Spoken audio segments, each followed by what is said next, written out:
Welcome to another episode of History Hunters. I'm in Snelling, California. It's a small town of about 115 people on the eastern side of Merced County.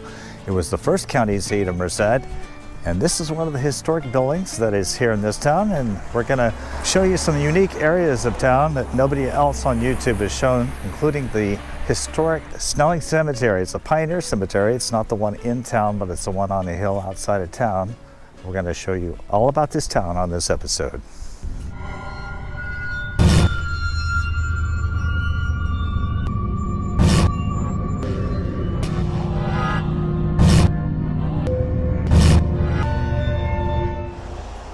Perhaps I'll start out here at the Oddfellows Hall. Now, it's seen its better days, apparently, but this building's been part of this community since 1864, and it's now been abandoned.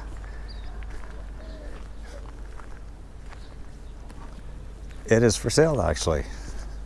I believe it's for sale. I was looking online, and I think they were asking for like $220,000 for it, but it's got a lockbox on it. Looks like it says that they meet here still. Oddfellows All Willows Lodge 121 meets the first and third Tuesday. Maybe it's not for sale, I don't know. Definitely has seen its better days. Well, here we go. It is for sale. It's available. Anybody want to buy this? Way at the top, it says 1865. I'll pause here for a brief moment to view the faces of those members of Willow Lodge 121 who lived long ago and have all passed from the earth.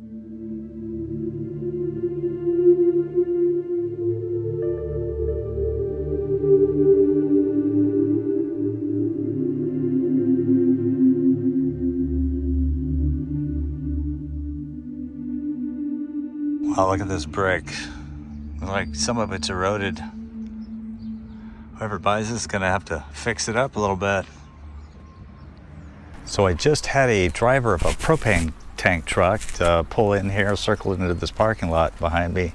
And he said he was a fan of the channel, recognized me, and I wanted to say hi. He said I had some good videos, and I think that was a compliment, but yeah, it's always nice when people recognize you and you're out filming your own new video. So that's pretty cool. It never fails that I seem to attract the noisiest businesses in town, but I want to talk about this building right here. It's the Charles Gallo building, 1900. It's one of the grocery stores, one of the first grocery stores here in town. Charles Gallo came from Genoa, Italy in the 1850s, and he quickly settled here in Snelling, and he remained here for a number of years, 48 years actually. He was a merchant here. He died in 1932, and I found out that his cremains are buried, they're entombed or encrypted in the one of the Stockton cemeteries. This is obviously the front door of the business, and you can clearly see it says Gallo and Oakley General Merchandise, still visible on these walls. And I thought initially that these were blocks of concrete, but it's all cement made to look like brick. And there's some faint lettering on this side. Obviously it was a food store. Here was another entrance that's been blocked in. I don't know why they did that. The round tops are pretty neat. And then over on this side, you clearly see that it says Soda Works at the top, and C. Gallo, which is Charles Gallo, Gallo Wine, and Wines and Wine Brands. Oh, Wines and Brandies is what it says, and then underneath this says Groceries. And we'll just take a peek in here in this very old looking office. Not a lot here, of course. Well, darn, looks like the local economy is not doing so great. The Dredger, it's like a restaurant, closed up. Open sign dangling from the lights. That's always sad to see. Looked like maybe a good place to see. So I was traveling up Montgomery Street here, and this chicken caught my eye. Undoubtedly, it was some kind of sign for a chicken restaurant. I don't know the history of that, but looks like it's made out of fiberglass, and it's right here on Montgomery Street in downtown Snelling.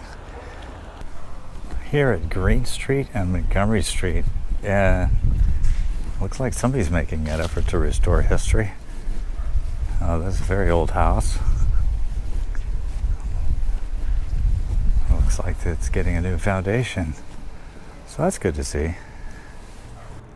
I also have a picture from the 1940s that was shot right here, and as you can see, a lot has changed in the passage of about 70, 80 years. Crazy. Some kind of Mexican restaurant here today, and these days I should say, but I have a picture of this location right here. There was a blacksmith shop right about here. Now it's a parking lot. So this is one of the buildings that I wanted to check out. It's the Snelling Community Hall, and there's a plaque off to the side here. And let's read what it says. Oh, it started out as the old Methodist church, built in 1871, brick locally kilned by John Montgomery, one of the founders of Snelling, restored by local citizens as a recreation building and a historical site in 1957. And it looks like it hasn't been in use for quite a while, judging by the fact that the grass hasn't been mowed. And wow. So look at that big breakage of the bricks up there on the side. Holy cow. That's some major damage for sure. Wow. Can you believe this? That is super dangerous, I would imagine. Yeah, it looks like the structure is probably not safe to inhabit.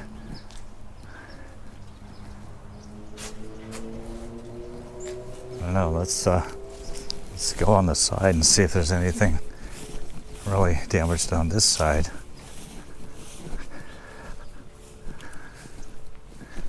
This side seems to be pretty well.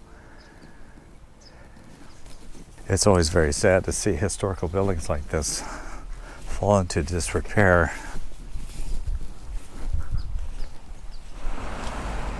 Definitely what I like to see. Point of historical interest. Snelling Courthouse. Marker 500 feet ahead. A very small library. Probably a luxury for this town. Snelling Branch Library. I think it dates back to the 1930s, but I'm not here to visit the library. I'm here to visit this, probably the most historic structure in town. And let's get the introduction from this plaque here. This plaque was placed here in 1930, actually. The first county courthouse in Merced County, erected in 1857.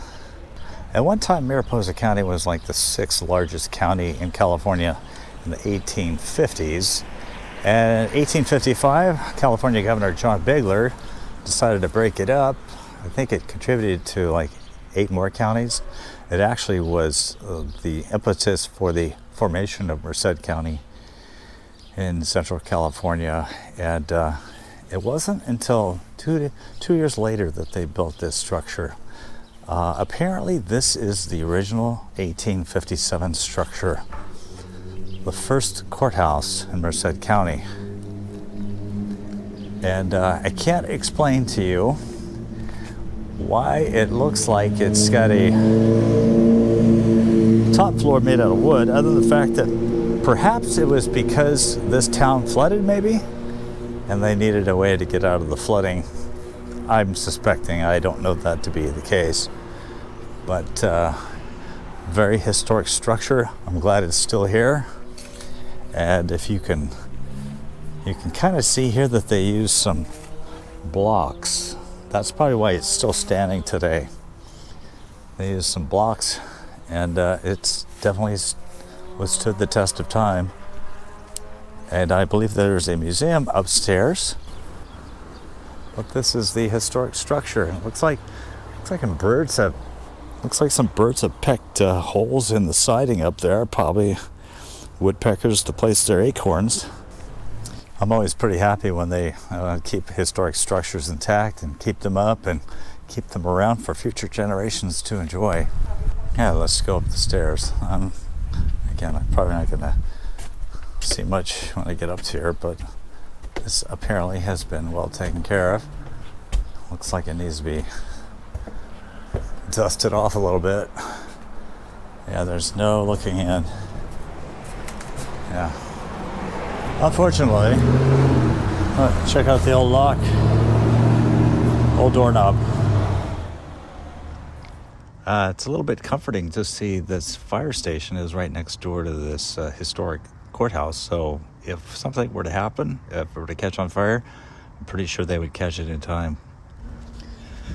So being that there's a river nearby with a lot of river rock, I think it's pretty cool that they incorporated a lot of rock in the columns of this house. I think it's pretty cool.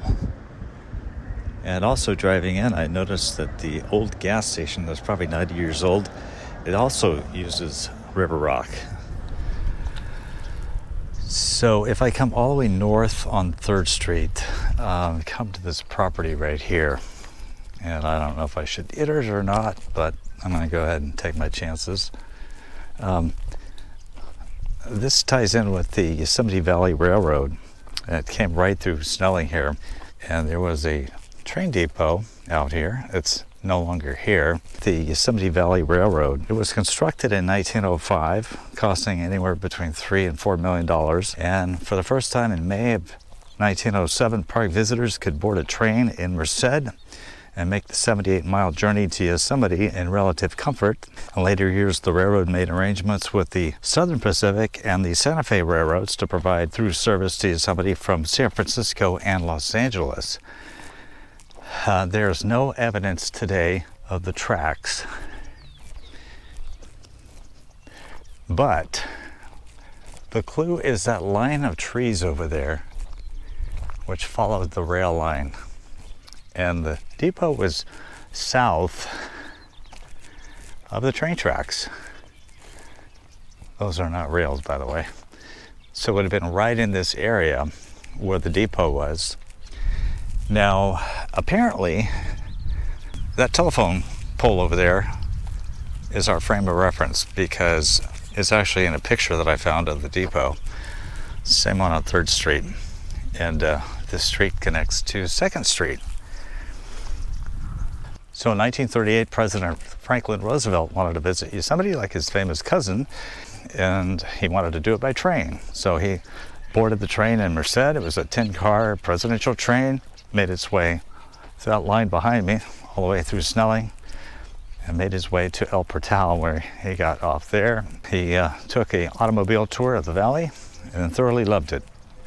Of course, he never got out of his car because he couldn't walk. If you ever notice, there's a lot of pictures of FDR sitting in a car. That's because he just couldn't walk without the aid of braces and somebody to hold on to. The president nears the end of his 4,000-mile cross-country political stumping tour in behalf of New Deal congressmen. So he takes a day off to visit Yosemite Falls. He's the first president in 35 years to witness the beauty of the falls that pour down nearly 1,500 feet in a sheer drop. So I've come a couple of streets over on Montgomery Street, and I'm going to show you where the rail line ran. There's no signs of it today. It just blows me away that you can visit a location where hundreds of thousands of people had been through, and there's no evidence of a road or a rail bed.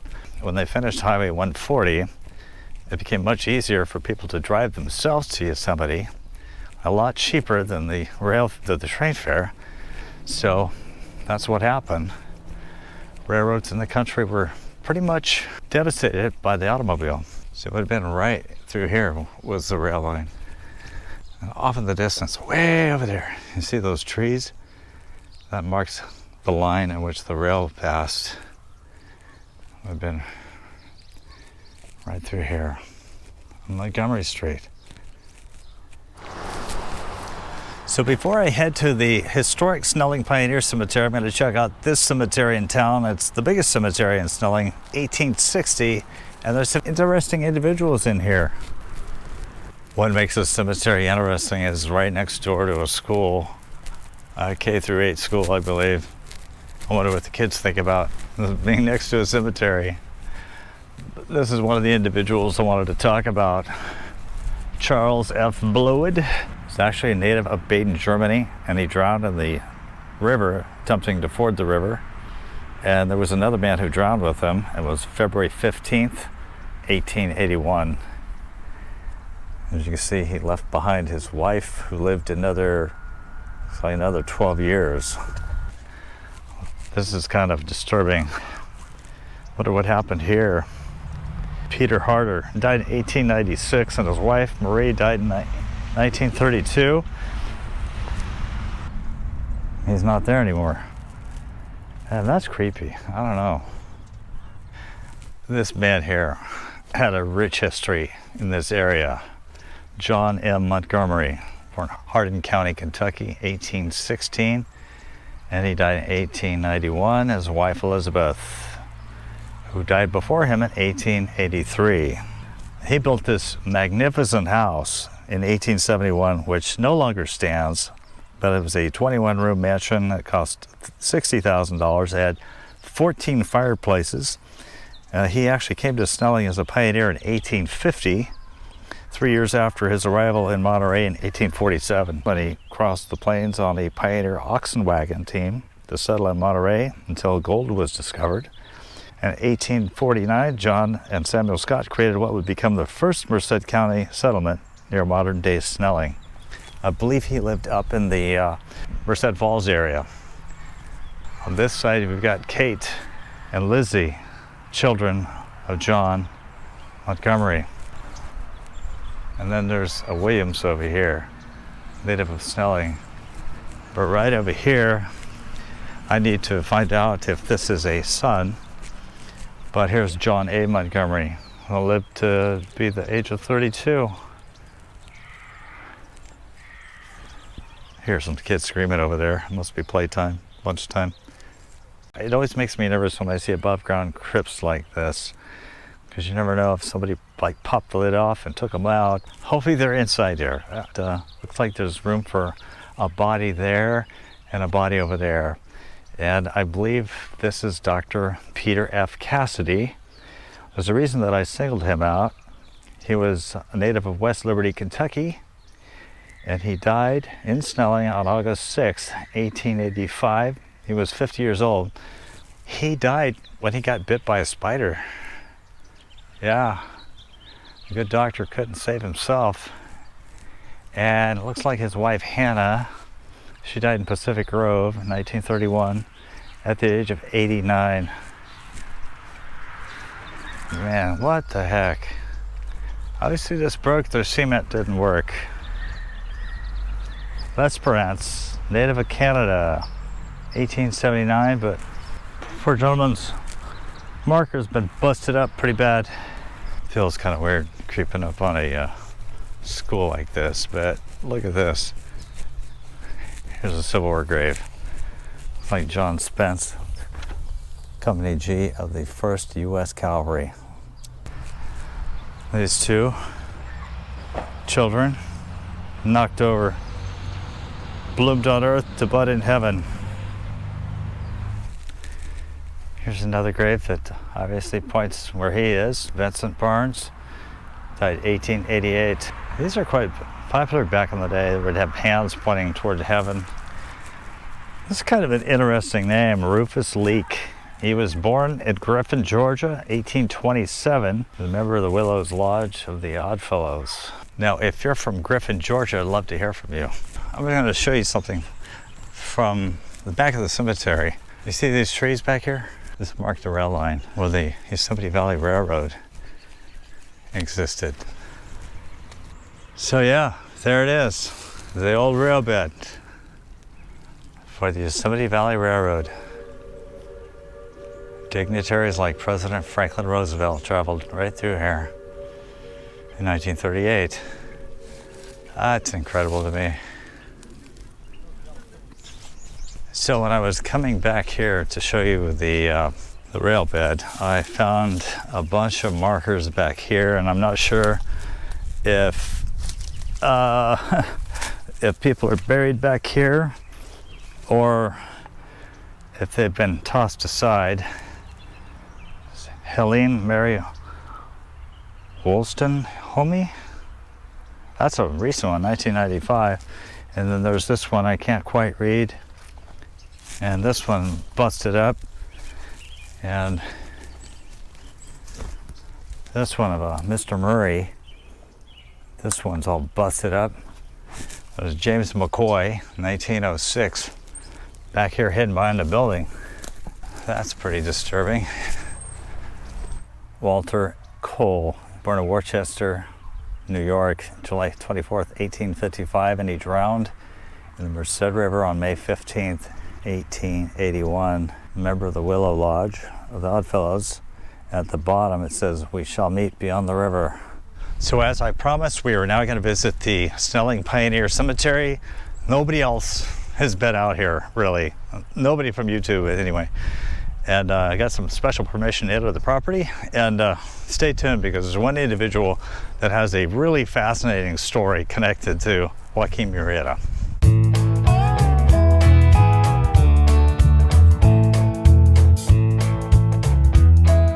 So I'm on LaGrange Road.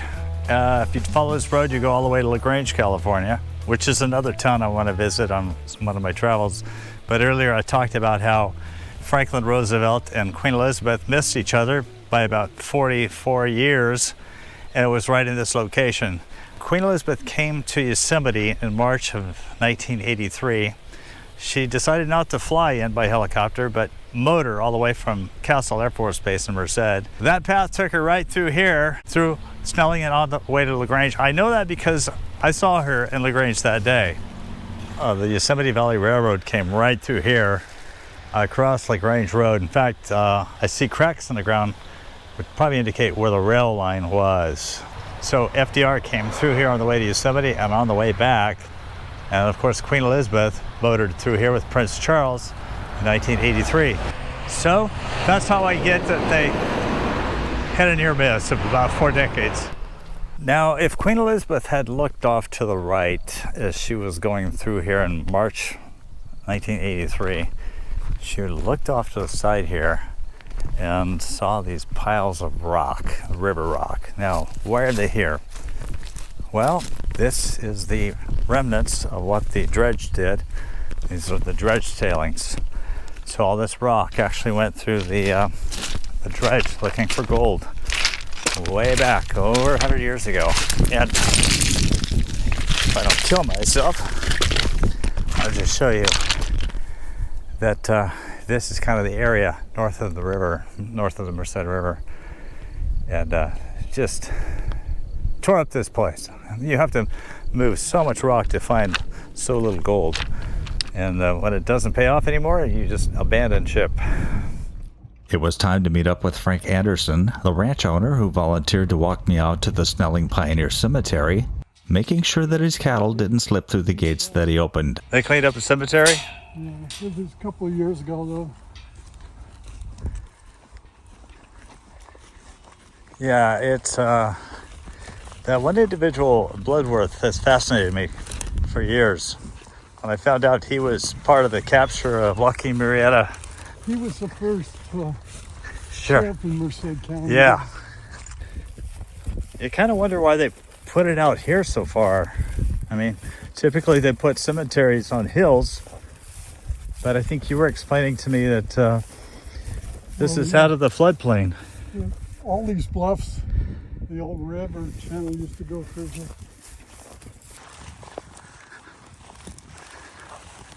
The cowboy gate wide open. Or sometimes they'll push the fence over and I'll fix the fence. Oh, the cattle get in here? Yeah. I can imagine they do. So this is Circassia Ann Duckwall. She was born in 1838. She came with her parents to California overland through the Sonora Pass by means of the Walker River Trail in 1853. And she died August 8th, 1859. But that's a great marker. You can see where people have shot holes in it. Yeah, I was going to say that. Looks like they used it for target practice here. People have no respect for I know. history now.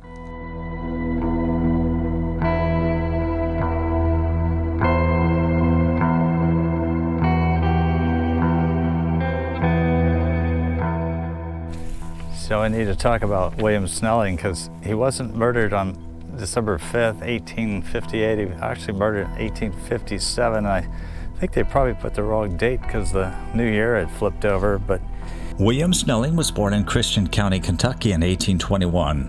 He was 37 when he was shot to death in the hotel in Snelling, and his murder would precipitate a shootout the following month that would take the lives of 3 more men, one of which is buried here. William was the son of Benjamin Snelling, and when he was 19 came to California with his parents. Later in his life, he and wife Clarissa bought the Snelling Hotel from a Dr. Lewis and ran it until his murder in 1857. The Snelling family donated property for the building of the courthouse. At about 8 p.m. on Saturday, December 5th, 1857, a man named W.W.C. Edwards shot William Snelling. Edwards had been feuding with Snelling's brother-in-law, which he transferred to Snelling. The parties had finished dinner at the hotel when Edwards, while in the bar room likely drunk, bolted out of the dining room and said, "There's William Snelling, a son of a bitch," and raised his pistol to shoot Snelling in the chest through and through, the bullet passing through his lungs. Snelling fell against a partition, but drew a Derringer pistol and fired at Edwards, who was then jumping behind a counter. Edwards ran from the hotel into the woods and eluded the sheriff. Snelling's family and the town doctor were summoned, but there was nothing that could be done. Snelling died about a half hour later. 3 parties started out in pursuit of Edwards, who left town. Violence spilled over into January 1858. On that Saturday, 3 friends of Edwards, namely E.P. Barclay, William Stevens, and James Wilcox, showed up at the courthouse to transact some business. They had 2 double-barreled shotguns which they set aside. Shortly after they arrived, former Sheriff Charles Bludworth entered and confronted Stevens about a threat he allegedly uttered. A gun battle ensued and Stevens was killed instantly. Barclay and Wilcox ran to the door, where they were met by an armed Dr. J.W. Gooden and Benjamin W. White. Dr. Gooden mortally wounded Barclay, who dropped to the floor but was able to squeeze off 4 rounds at Gooden, one of them hitting him in the head. As the gun smoke cleared from the room from the estimated 30 to 40 shots, Bludworth and White were unscathed. Wilcox also escaped unharmed. Bludworth and White were dismissed of all charges during an inquest. This marker engraved with JWG is that of Dr. J.W. Gooden, born in 1824. He is one of the 3 men killed in the January 23, 1858 Snelling gunfight. Gooden formerly was a physician at Stockton and lived about 4 hours after he was shot. So here he is, Charles F. Bludworth, Sheriff of Merced County, native of Louisiana. He died December 7th, 1869. He was just 39 years old. Not only was he first sheriff of Merced County from 1855 to 1857, but it's one criminal that he tracked down and helped murder that cemented his fame in California history. It's hard to separate fact from fiction, but when it comes to the life of bandit Joaquin Murrieta, when he was one of the most notorious outlaws in California history, terrorized the mining camps and white merchants who settled in California until he was gunned down on July 25th, 1853, and this man helped get him. So when he was 23, Bludworth was in California. He was recruited by Captain Harry Love to join the company of California Rangers, which were raised in 1853 to stop the bandit Joaquin Murrieta. But it's unknown if that event inspired or merely emphasized his nickname of Bloodthirsty Charlie. Bludworth was born in 1830 in Louisiana. 23 years later, he was in California and recruited by Captain Harry Love to join in the company of California Rangers, raised in 1853 to stop Mexican bandits in California, notably the legendary Joaquin Murrieta. In the spring of 1853, California Governor John Bigler was under great pressure to deal with a rogue gang of Mexican bandits that was terrorizing Mexican and Chinese laborers in the Motherlode and south to Los Angeles. The leader of these outlaws was known as Joaquin Murrieta, but it's more likely these crimes were committed by more than one gang and blamed primarily on the phantom Joaquin. On May 17, 1853, a posse of 20 mounted rangers was formed under the command of Captain Harry Love, a professional bounty hunter and veteran of the Mexican-American War, to deliver Joaquin Murrieta and his bandits safely to the county authorities for trial. The Rangers signed on for a 3-month obligation and were paid $150 per month if they supplied their own horses, equipment, and provisions. One member was 23-year-old Second Lieutenant Charles F. Bludworth. The Rangers searched for Murrieta, and the first part of July began following a cold trail. On July 12th, at San Juan Bautista, the Rangers enlisted the service of a man identified as Jesus, whom they believed to be Murrieta's brother-in-law.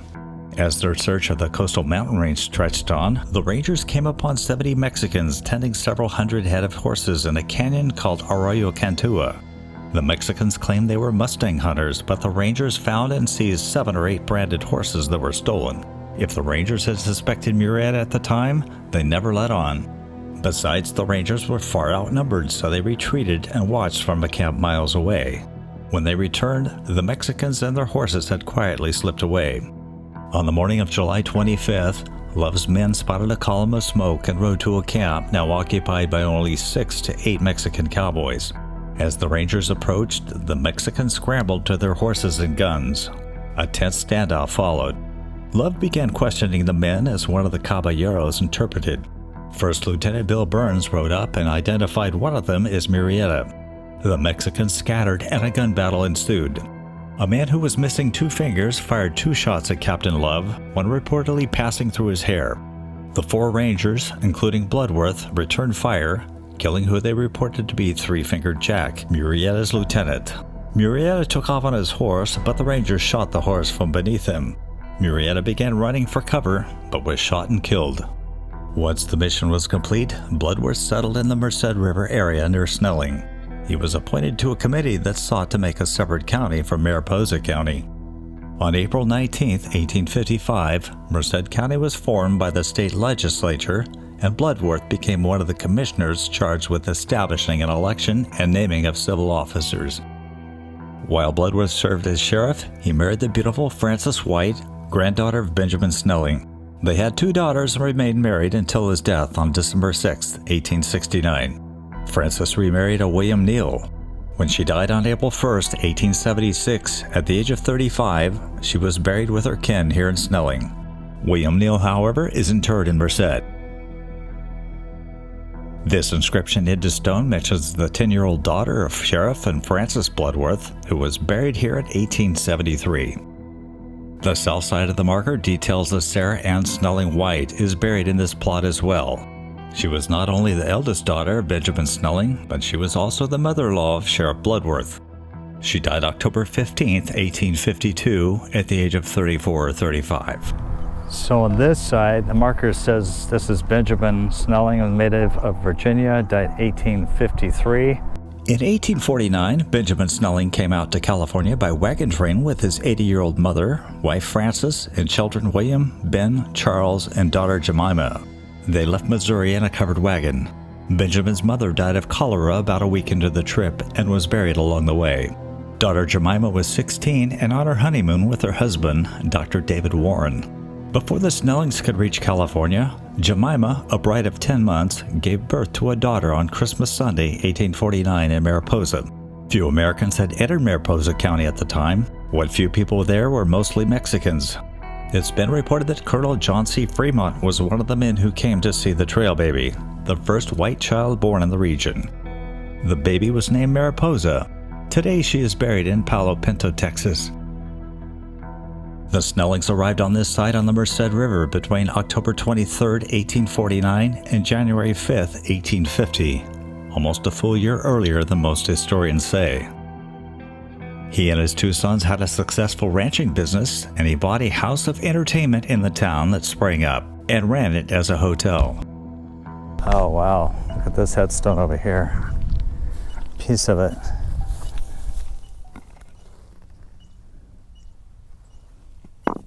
Doesn't say anything. There's some bricks over there. Yeah, there were a lot of old bricks around. Probably around a grave plot, huh? And it looks like maybe Thomas Hill, born 1819, and I can't make out when he died. Looks like this is the bottom half of his marker. Oh, here it is. Pieces of it just busted up bad. Oh, yeah, it is Thomas. Oh man, that needs to be fixed.